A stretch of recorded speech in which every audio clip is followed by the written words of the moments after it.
comme on dit en anglais, les paroles de Yves étaient des music to my ears. Je partage son engouement et son optimisme sur l'Afrique. Donc, pour me présenter en quelques mots, je suis dans le groupe Bourg-Laurey depuis une petite trentaine d'années dans différentes fonctions.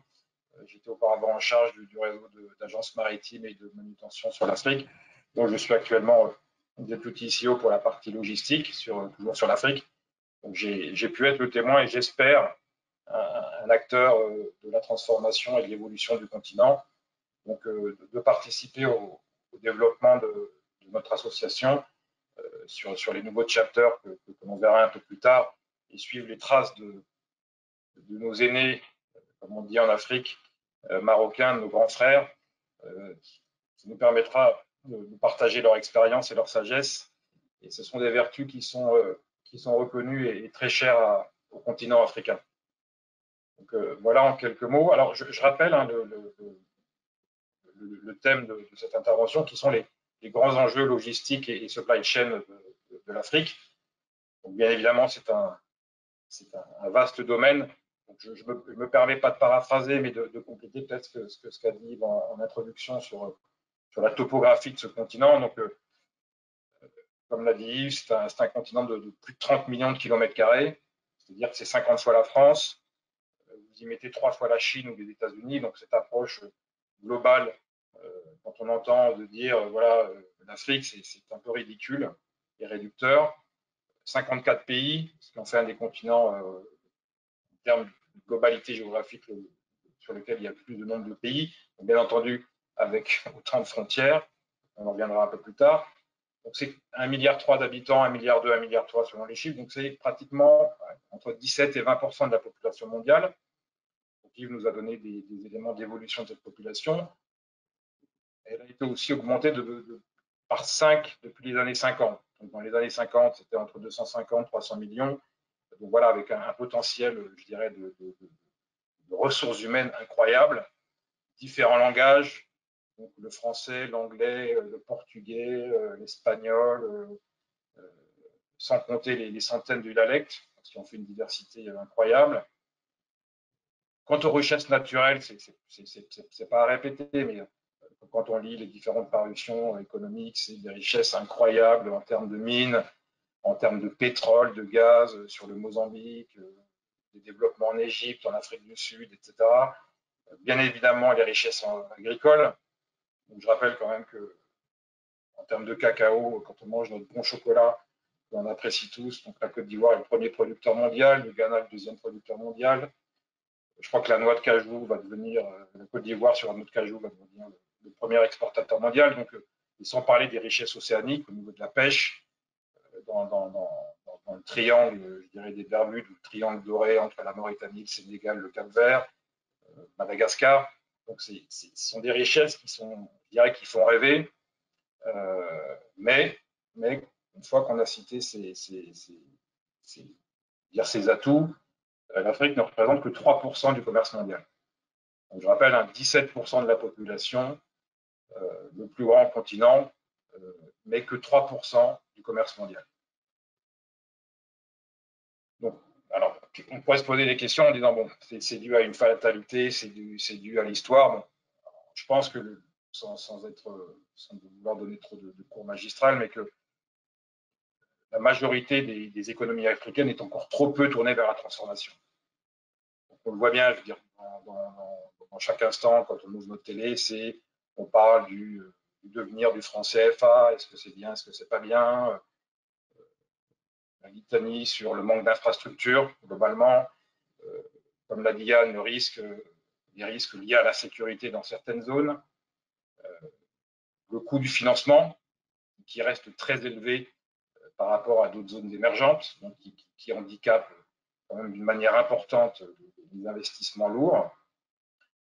Et récemment, donc, le lancement de l'intégration, ou la mise en place de l'intégration régionale, avec ce qu'on appelle la ZLECA, la zone économique de libre-échange continentale, qui est effective depuis le 1er janvier, mais on voit bien qu'un poids lourd comme le Nigeria traîne un peu les pieds pour cette intégration régionale. Ce ne sont pas les seules explications, mais voilà, je vais vous en donner quelques-unes. C'est justement là toute l'importance et le challenge de la chaîne logistique. dire au sens large du terme, parce que l'Afrique s'est connectée à l'économie mondiale, disons, depuis une vingtaine ou une trentaine d'années. On a vu une vague de privatisation sur les infrastructures, majoritairement au niveau des infrastructures portuaires, qui a permis d'upgrader ces infrastructures. Bon. On a investi avec des partenaires dans plusieurs milliards d'euros dans les infrastructures portuaires. Donc, je citerai les plus gros développements au Ghana, en Côte d'Ivoire, au Congo, au Gabon et dans beaucoup de pays d'Afrique de l'Ouest. Et donc, qui a permis de valoriser, je dirais, cette première chaîne de maillon logistique, donc, qui nous permet maintenant, voilà, sur ce premier maillon, d'accueillir des porte-conteneurs modernes avec des tirants d'eau dignes de ce nom et des productivités qui sont aux standards internationaux. Donc, cette première chaîne a été valorisée depuis une vingtaine d'années.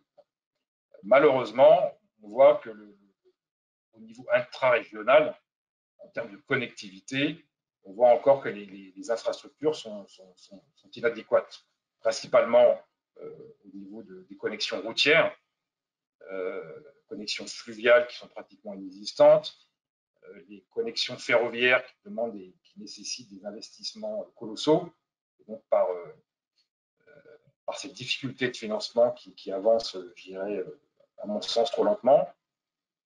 Le cadre administratif, donc sans zone de libre-échange ou, je dirais, de liberté de circulation, les freins sont là.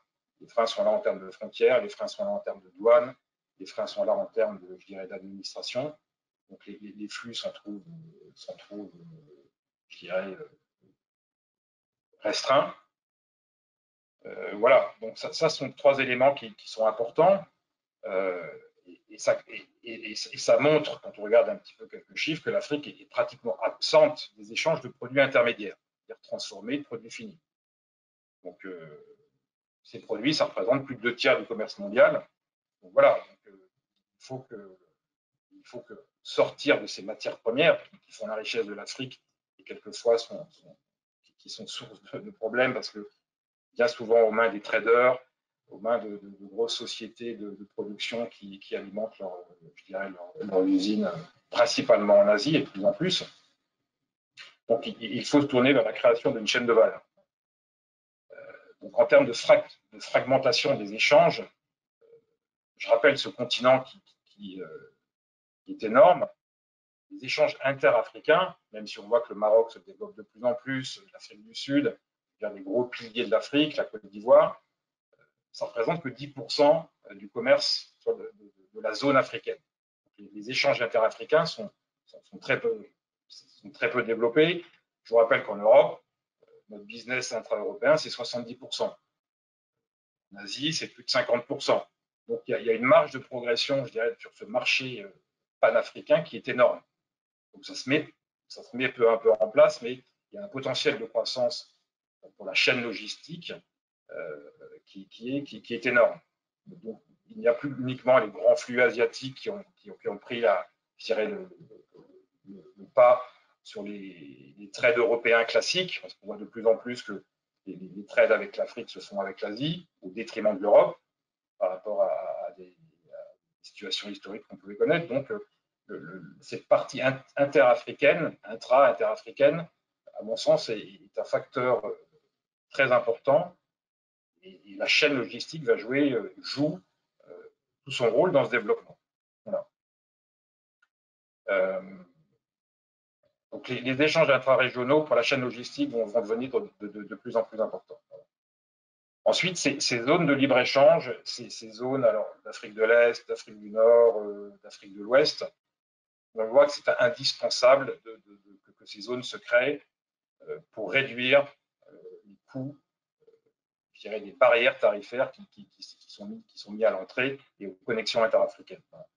Alors, selon les experts, on dit qu'une zone de libre-échange sur quelques pays, sur une zone je dirais, relativement stable, c'est 5 à 10% de PIB en plus.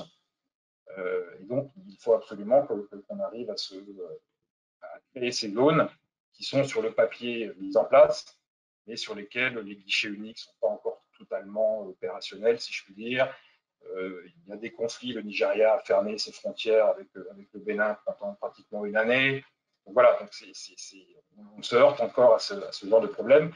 Et clairement, les choses évoluent et les choses évoluent dans le bon sens.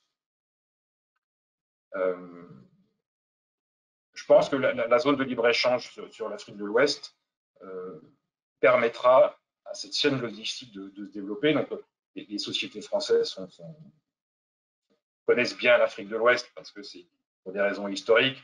Donc, au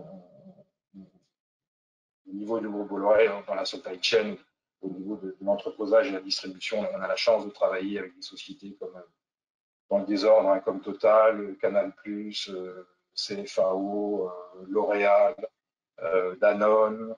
Donc voilà, des sociétés qui connaissent bien le marché africain, peut-être pas encore assez développé. Sur l'Afrique de l'Est, on en parlera tout à l'heure sur le chapter Kenya, qui est moins notre zone de prédilection, je dirais, française historique, qui a un potentiel aussi phénoménal.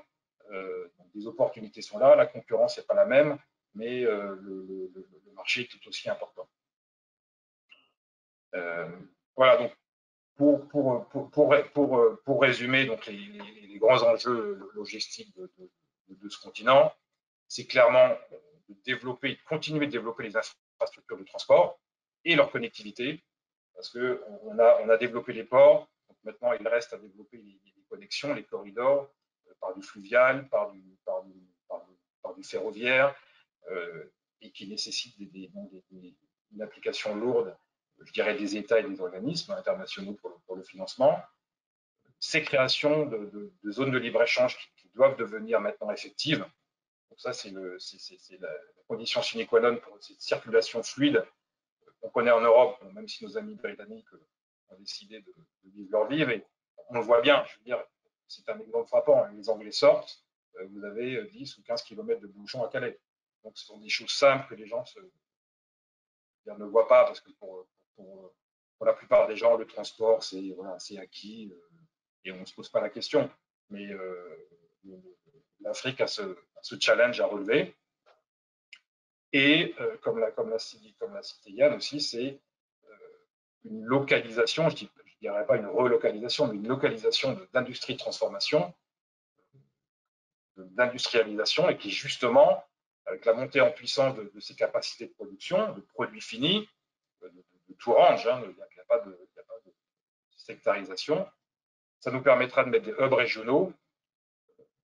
On en a un exemple au Maroc, et qui nous permettra d'avoir des centres de distribution régionaux pour couvrir 3-4 pays. Parce que, comme vous le savez, par exemple, faire de la distribution au Nigeria sur un pays de plus de 200 millions d'habitants, c'est un enjeu en tant que tel. D'avoir cette approche, je dirais, très ciblée de la volonté de son développement ou des marchés qu'on doit attaquer est impératif. Voilà. J'espère ne pas avoir été trop long et de vous avoir donné en quelques minutes, je ne pourrais pas aller très longtemps, hein, de ce sujet, mais des enjeux de la chaîne logistique. Vous voyez que bien évidemment, c'est un sujet passionnant et que l'Afrique, c'est un potentiel, je dirais, extraordinaire et sûrement le numéro 1 en termes de développement au monde. Et ce qui ne gâche rien, c'est un continent magnifique.